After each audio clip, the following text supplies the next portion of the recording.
Hello বন্ধুরা, নমস্কার। আজকে আবার একটা দারুণ স্বাদের রেসিপি নিয়ে চলে এসেছি। আশা করছি আজকের রেসিপিটা তোমাদের খুবই ভালো লাগবে। ভালো লাগলে অবশ্যই লাইক, কমেন্ট, শেয়ার করবে। আর যে সকল বন্ধুরা এখনো আমার চ্যানেলটাকে সাবস্ক্রাইব করনি, অবশ্যই সাবস্ক্রাইব করে দিদিটাকে সাপোর্ট করো আর আমারই ফ্যামিলির একজন সদস্য হয়ে যাও। তাহলে চলো দারুণ স্বাদের আজকে রেসিপিটা শুরু করা যাক। আমরা কিন্তু প্রত্যেকেই কিন্তু এই ছোলা কাবলিটা খেতে ভালোবাসি। আমরা কিন্তু স্কুলের সময়ও কিন্তু রাস্তার ধারে এরকম ছোলা কাবলি খাওয়ার জন্য কিন্তু দাঁড়িয়ে থাকতাম। আমরা তো প্রত্যেকদিন মুড়ি বা চানাচুর চপ খাই, কিন্তু একদিন কিন্তু বিকালে এইভাবে কিন্তু ছোলা কাবলিটা বানিয়ে খেয়ে দেখতে পারো, খেতে কিন্তু খুবই অসাধারণ লাগে। তাহলে চলো দেরি না করে শুরু করা যাক।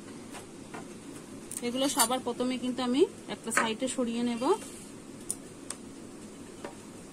দেখো এখানে কিন্তু আমি একটা বাটি নিয়ে নিয়েছি, এর মধ্যে কিন্তু সবকিছু নিয়ে নেব। আর কিন্তু বাড়ি থাকা উপকরণেই কিন্তু হয়ে যায়, খুব বেশি কিন্তু এই ছোলা কাবলিটা করতে কিন্তু কিছু লাগে না। বাড়িতে আমরা যেগুলোই ব্যবহার করি রোজকার, সেগুলোই কিন্তু দিয়েই কিন্তু এই ছোলা কাবলিটা বানানো হয়ে যায়। প্রথমেই কিন্তু আমি ছোলাটা দিয়ে দেব।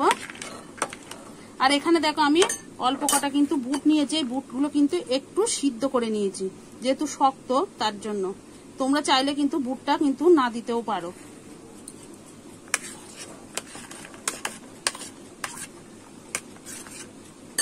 আর এখানে দেখো আমি ছোট ছোট কিন্তু 3টে আলু সিদ্ধ করে এরকম ছোট ছোট টুকরো করে কিন্তু কেটেও নিয়েছি। আলুগুলোও কিন্তু আমি দিয়ে দেব।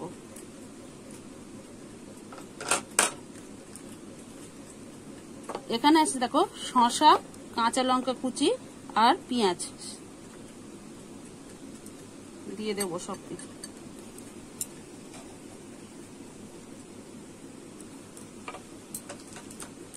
এবারে দিয়ে দেবো একটু জল জিরা। এখানে তোমরা কিন্তু ধনে পাতাটাও দিতে পারো, আমার কাছে নেই তাই আমি দিলাম না।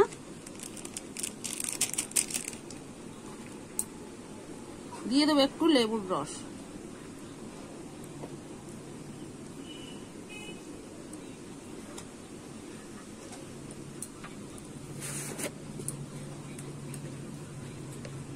এবারে স্বাদ মতো কিন্তু লবণটা দিয়ে দেবো।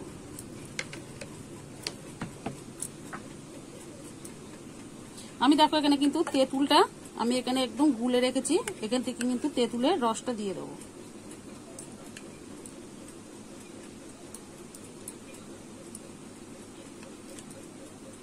এবারে ভালো করে আমি সবকিছু মিশিয়ে কিন্তু মেখে নেব।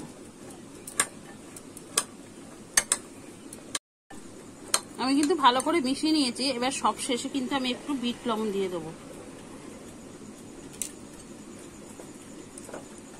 এখানে তো আমি জল জিরা দিয়েছি, তোমরা চাইলে কিন্তু চাট মশলাটাও দিতে পারো। এবারে সবকিছু কিন্তু ভালো করে মিশিয়ে নেব।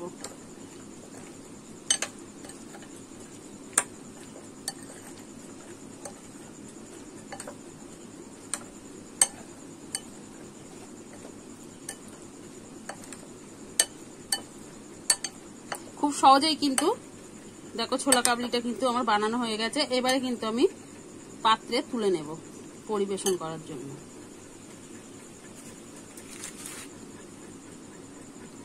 দেখুন বন্ধুরা, আমি কিন্তু একটা পাত্রে তুলে নিয়েছি, পরিবেশন করার জন্য একদম রেডি। দেখতে কতটা লোভনীয় হয়েছে সেটা কিন্তু দেখেই তোমরা বুঝতে পারছো।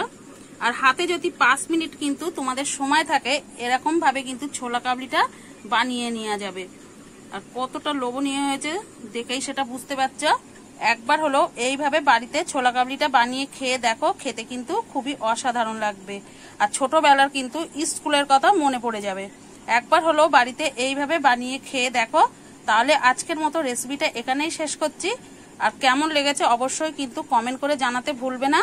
তাহলে আজকের মতো এখানেই রেসিপিটা শেষ করছি। আবার নতুন কোনো রেসিপির সঙ্গে দেখা হবে। ততক্ষণে ভালো থাকবেন, সুস্থ থাকবেন, সাবধানে থাকবেন। অবশ্যই একবার এইভাবে বাড়িতে বানিয়ে খেয়ে দেখবেন, খেতে কিন্তু খুবই অসাধারণ লাগে।